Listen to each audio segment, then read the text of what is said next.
is it for? Walking alone, alone. What is it for? Walking alone, walking alone. Must our paths ever be like the winds on the sea? Oh, walking alone.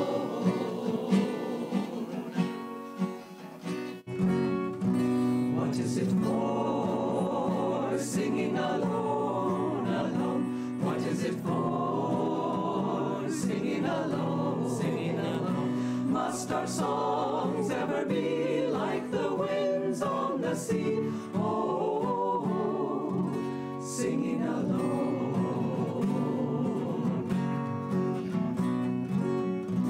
What is it for? Laughing alone, alone. What is it for? Laughing alone, laughing alone. Must our joys ever be like the winds on the sea? Oh, laughing alone.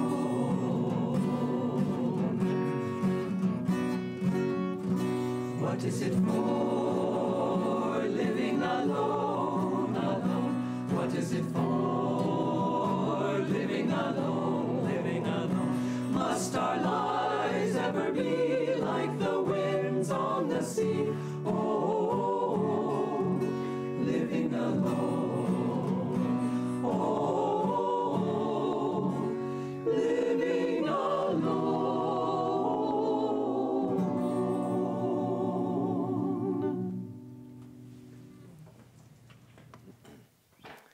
Good morning. We'd like to welcome you to Sunday service. My name is Nayaswami Bharat, and this is Nayaswami Anandi.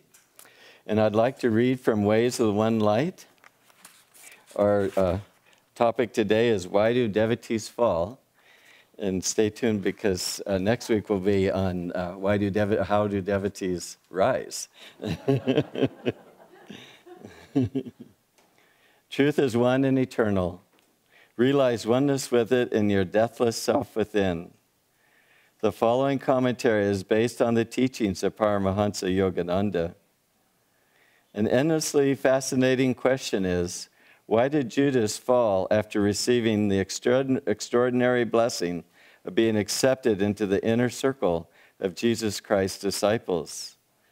For Judas was one of the 12 apostles, yet he betrayed Jesus and earned him for himself I had trouble with this word before. We have a substitute. The contempt of Christendom for all futurity for his sin. We find Judas reprimanding Jesus just days before that betrayal. Jesus, aware that his disciples would soon be facing, with his death, the supreme tragedy of their lives, allowed Mary to express her devotion by anointing his feet with costly ointment. This act of wanton waste, as Judas saw it, awakened the indignation that in that disciple. Why was not this ointment sold for 300 pence and given to the poor? This, he said, not that he cared for the poor, but because he was a thief and kept the purse and bare what was put therein. Then Jesus said, let her alone. Against this day of my bearing has she kept this. For the poor always you have with you, but me ye have not always. Doubt not the power of delusion. Respect it. Indeed, fear it. For though not in the sense of cowering before it, for as Yogananda said, one is not safe until he attains Nirvikalpa Samadhi, the state of final union with God. Judas, through attachment to money, opened his consciousness to the subtle influences, which may be called satanic, that drew his thoughts towards other related attitudes, the importance of worldly power, for instance, and of worldly influence. The Bhagavad Gita gives a graphic explanation of how easily the mind can be drawn downward once it begins to feed on strong attitudes. In the second chapter, Sri Krishna states, if one ponders on sense objects, there springs up attraction to them. From attraction grows desire. Desire, impatient for fulfillment, flames to anger. From anger, there arise infatuation, the delusion that one object alone is worth clinging to the exclusion of all others. From infatuation ensues forgetfulness of the higher self. From forgetfulness of the self follows degeneration of the discriminative faculty. And when discrimination is lost, there follows the annihilation of one's spiritual life. At the first thought of delusion, Paramahansa Yogananda said, that is the time to stop it. Thus, through Holy Scripture, God has spoken to mankind. Om, Om, Om.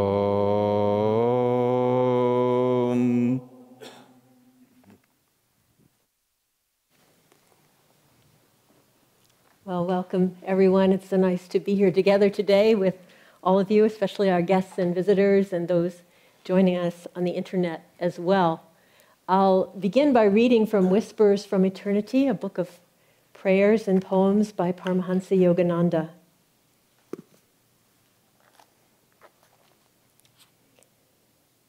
The raft of my life, tossed about helplessly by the driving storms of need, was drifting toward rocks of insatiable desire. O pole star in our wisdom skies, thy twinkling light beckoned and directed me toward thy shores of eternal contentment. Though countless mechanisms pound, twist, or stretch my anguished nerves, yet will the homing pigeon of my love wing its way peacefully toward its true home in thee. Just want to read that last line. Yet will the homing pigeon of my love wing its way peacefully toward its true home in thee. So beautiful.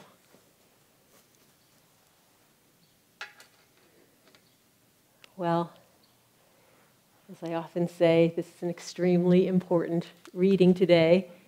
The subject, why devotees fall, it's pretty universal. As long as there's gravity, somebody's going to be falling. It may be just a stumble, it may be flat on your face, but we're all going to feel that sense of going down. And so this reading really talks about why does that happen and what can we do to prevent that from happening, or at least to pull ourselves out of it.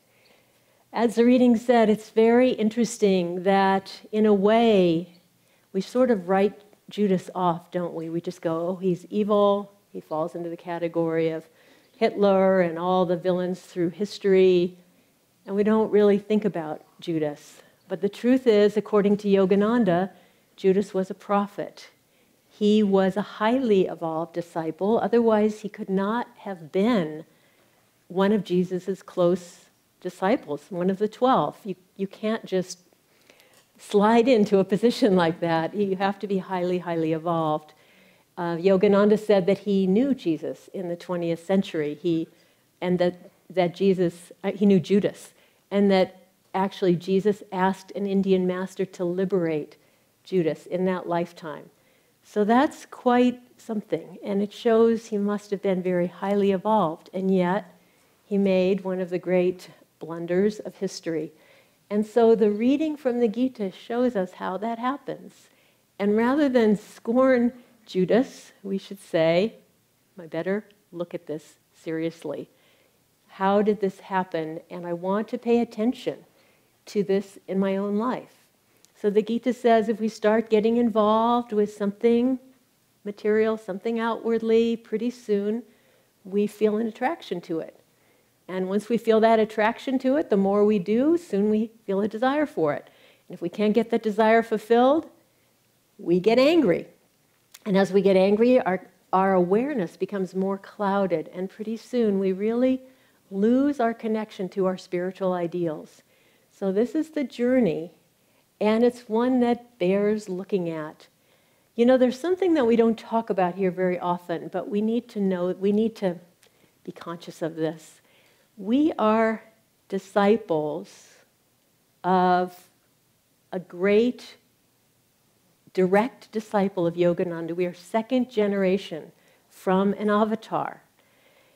And that's, again, you don't slide into a position like that. And so we meet people who come to Ananda, and what are they saying?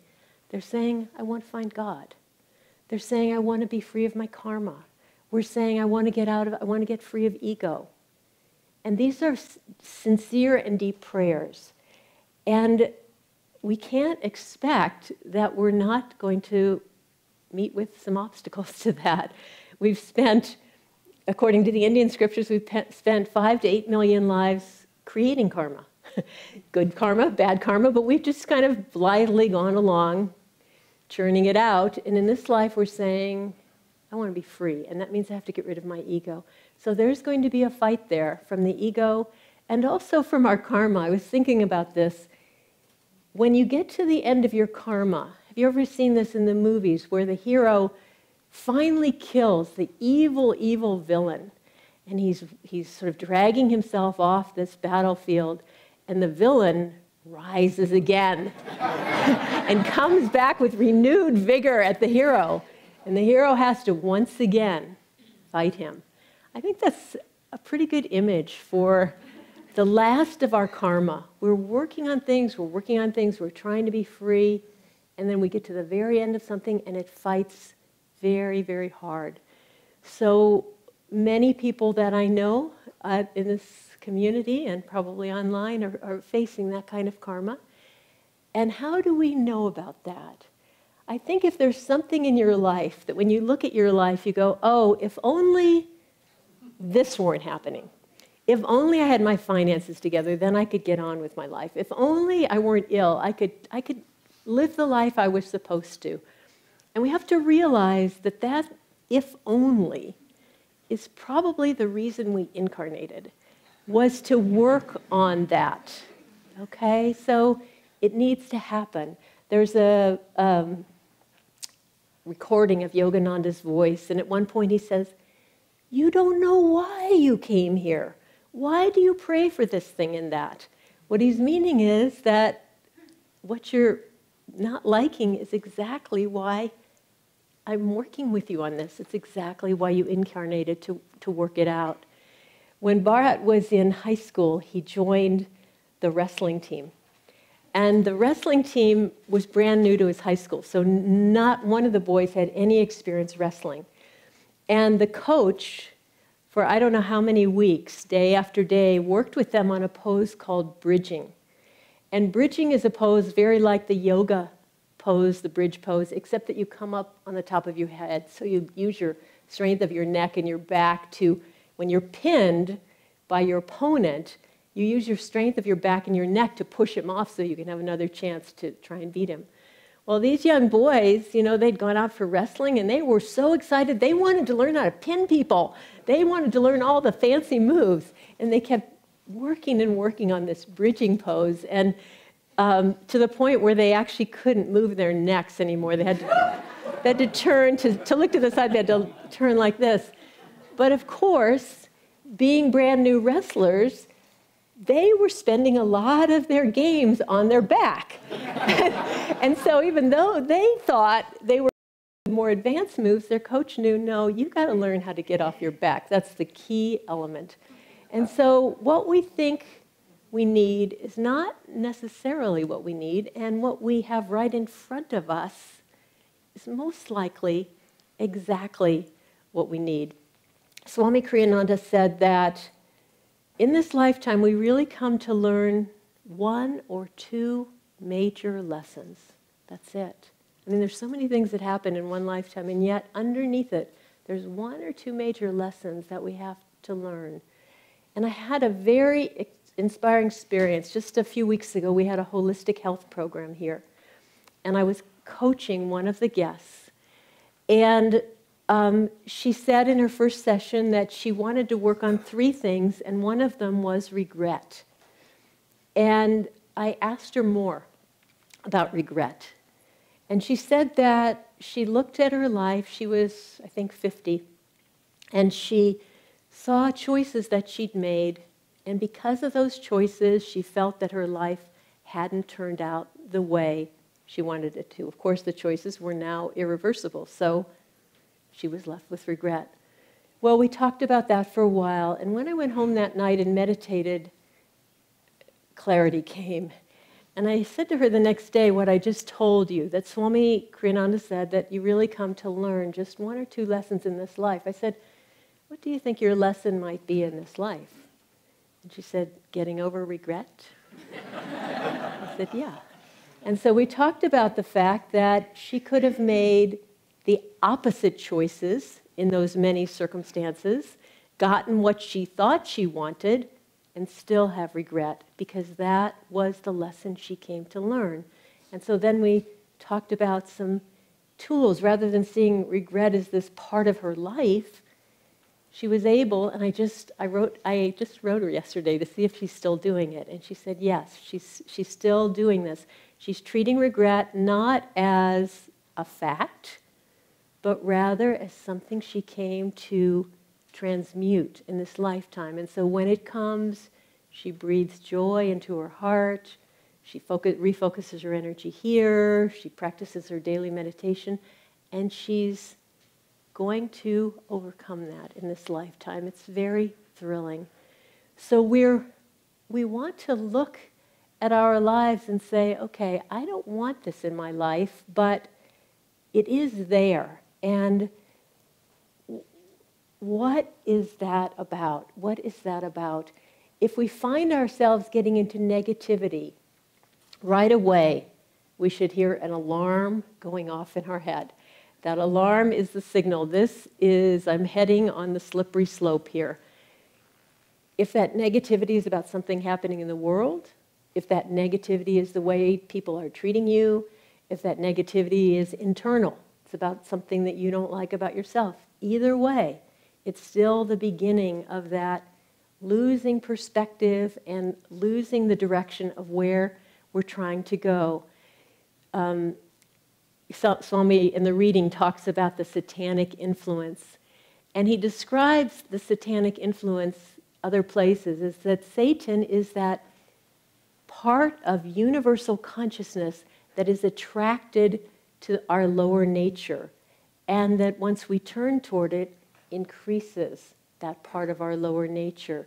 And Master tells us that basically God sits on one shoulder, Satan sits on the other, and they just sit there.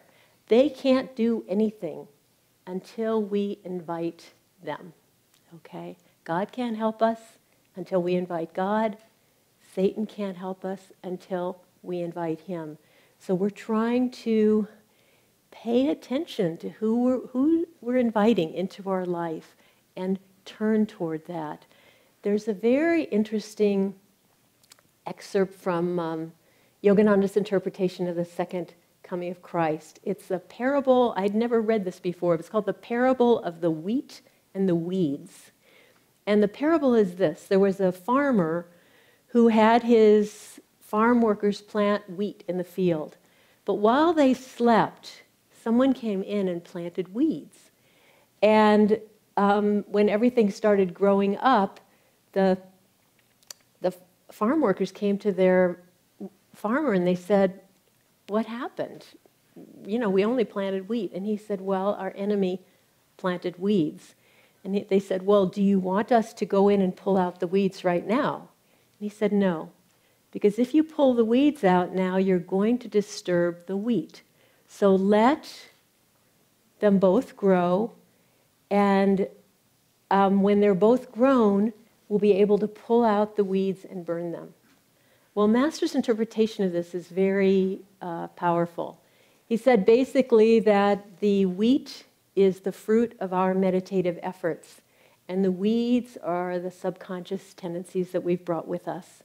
And the farm workers are our self-control, our spiritual habits.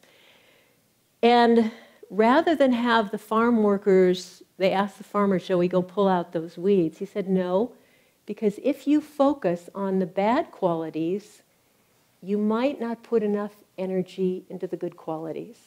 So I want you to focus on your spiritual qualities. Strengthen your spiritual qualities, and when you get developed enough, you will have the strength to use the delusion-annihilating power of spirit to burn those bad habits. And that can happen even along the way. I suspect some of us have found it, and my friend with the regret is starting to use it. We develop our meditation, and sometimes we can just take those qualities and offer them into the light, and they're gone. So we want to keep our focus on where we're going, where that light is, and how we can use that light. God is performing surgery on us. We came to God, we said, I want to be free of my karma, I want to get rid of my ego. He said, okay, I need to open you up, I need to go in there, there's some obstacles, there's some blockages in there, we need to remove those blockages. Unfortunately, he is operating without anesthesia. And therefore, it's extremely painful. And it happens very, very often that in the middle of that surgery, you go, that's it. I'm done. I'm done. I'm leaving now. You have your little hospital gown and you're climbing off the table. And it's not going to be pretty because he's not done yet. You're not sewed up. It's not complete. The operation is not over. So we have to stay there. We have to trust the process. When it's complete, we will feel much better. We will feel a freedom that we didn't really know we could have. Master said that this life, this is so beautiful. He said this life is a battle between pain and love. Pain and love. God wants to see if in pain we choose love. Now the pain doesn't have to be physical. The pain can be emotional, the pain can be confusion, the pain can be many different things. But God is waiting to see, do we love him unconditionally? Do we trust him unconditionally? Do we love him no matter what's happening? And when we do that, this is what he's looking for. Master said, no matter what you've done, if you can once say, I love God, you'll be free. If we can say it from the very, very depths of our being, I love you no matter what you send to me, here I am, I'm yours. It doesn't mean that we can't, if we need a job, we can't pray for a job. It doesn't mean that we aren't trying to improve ourselves and better our lives, but it means that whatever is happening, we know it's coming from love, and we're in that love. There was a woman who came here as a guest. This was quite a few years ago. I just recently remembered it. She went through quite an unusual story. She was in a very, very bad car accident and had to have surgery over the course of 2 years. And during that time, with all that pain that she was in, she became addicted to morphine because she had to take morphine all the time for the pain. And so her doctor said to her, okay, we're going to take you off of morphine and put you on this drug that's less addictive than morphine. And she said, no. She's a very strong woman. She said, that doesn't make any sense. Why should I go from one addiction to another addiction? So what she said, she went to her husband and she said, no matter what I say to you in the next 3 days, do not give me any drugs. And so she just went off morphine.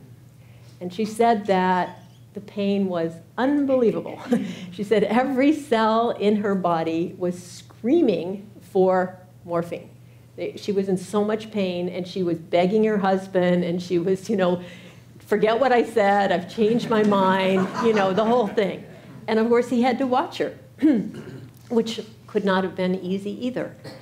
But at the end of 3 days, she was on the other side of it. She was off of that drug. And so we have something similar going on in our lives. We have our own little addictions. They may be to things that are,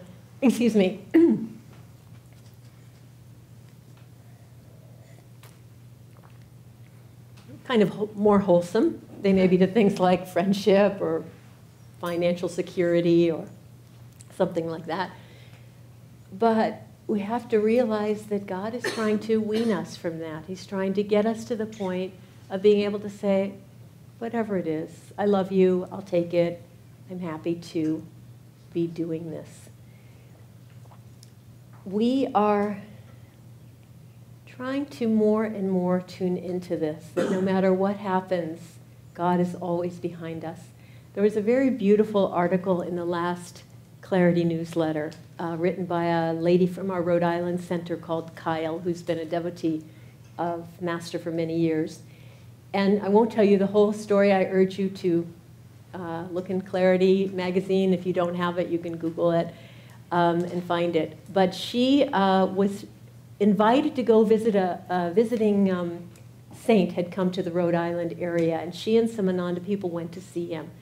And she wanted to be sure that she wasn't going against her loyalty to her guru, and so she prayed strongly to Master that he used this situation and so forth. And so they went to this saint, and he knew who they were, and so he began to talk to them about loyalty to the guru and about how much Yogananda was taking care of them in every part of their life.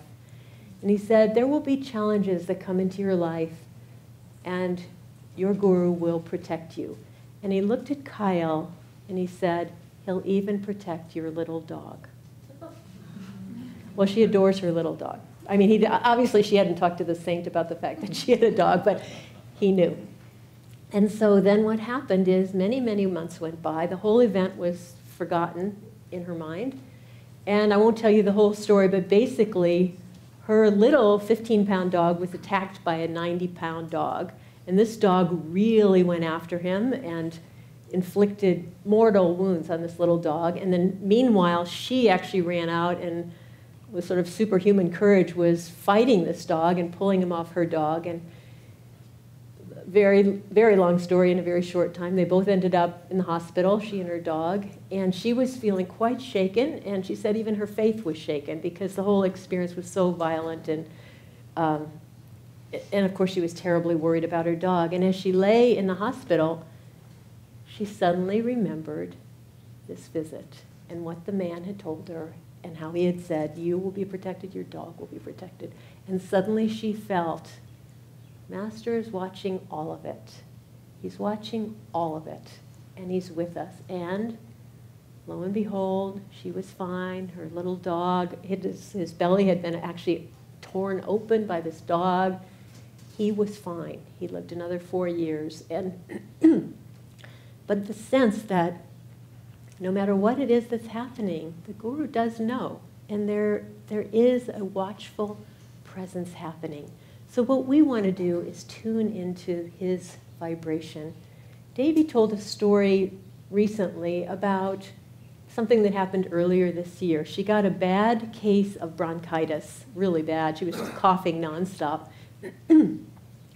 And she woke up in the middle of one night feeling terrible, as you always feel when you're very sick. And she was sitting there in the dark thinking, what is real? I love this. I love that we have friends that have terrible illness and they're thinking, what is real? And she thought, what is real is God's joyful presence within me, in my heart. And so she began to try and tune into that. And as she tuned into it, calmness came and she fell asleep. And I want to say that that story is very important because you don't have to wait till you have bronchitis. You might not get bronchitis. But you can use it when you're washing the dishes. You can use it when you have to do something that you don't want to be doing, or you're not feeling all that great, or you're just feeling bored or blah or whatever. What is real? What is real? God's joy. And I want to share with you and end in this way something that I just read of Yogananda's. It's a technique that he gave that I've been practicing for the last few months, and I think it's a very important technique. He said to do this as you're lying in bed before you fall asleep and as you wake up in the morning before you get out of bed. And of course, during those times, our subconscious is open. So whatever we put into our mind then, whether it's an affirmation or a technique like this, it sticks with us more. And what he said to do is he said, lie on your back, completely relaxed, forget about time, and first pray to God. Pray to feel his blessing. Pray to feel his love. And continue to pray until you feel a sense of satisfaction in your heart. You feel you've been heard. You feel an answering presence in your heart. And when you feel that, concentrate your mind here. Put your gaze there, put your focus there, and repeat the words, Om Spirit, exhale. Then exhale, and on your exhalation, repeat the words, Om Spirit Bliss, Om Spirit Bliss. Now, I'm not sure the words are important. This was written in the 30s, and in later years, Master often used God, Christ, Guru, or something like that. But the technique is the key thing. And so I think Om Spirit Bliss is great to use. And so what we're going to do, we're going to end with this. And so what we're going to do now, I don't want you to lie on your back, and it will be a little hard. But think of yourself lying on your back. Relax your body. And first pray to feel God's love, God's joy in your heart.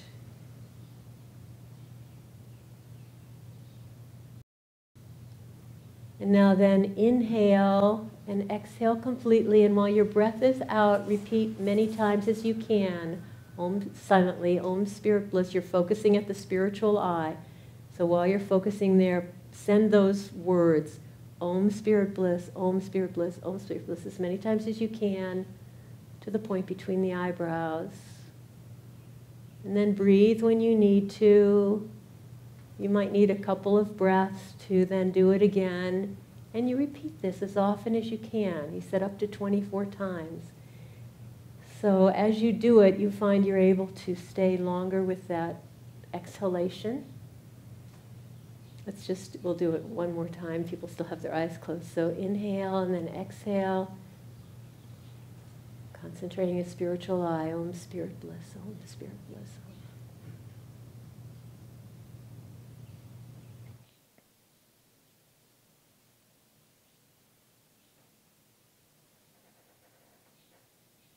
And breathe whenever you need to. So we want to develop the habit of going to the seat of God at the spiritual eye, Om Spirit Bliss. And I'd like to close by sharing something that Swami said in the Living Wisely, Living Well book. He said, no matter what your faults are, no matter what your virtues are, put increasing energy on that which will give you, on that which is most likely to bring you bliss. So God is wanting us to open ourselves to His bliss, to His love. Though fallen deep in sin, by man abandoned, if longing for His grace, truth be your guide, He can redeem you from every evil. Friend, only think of Him. Walk by His side. Though fallen deep in sin, by man abandoned, if longing for His grace, truth be your guide.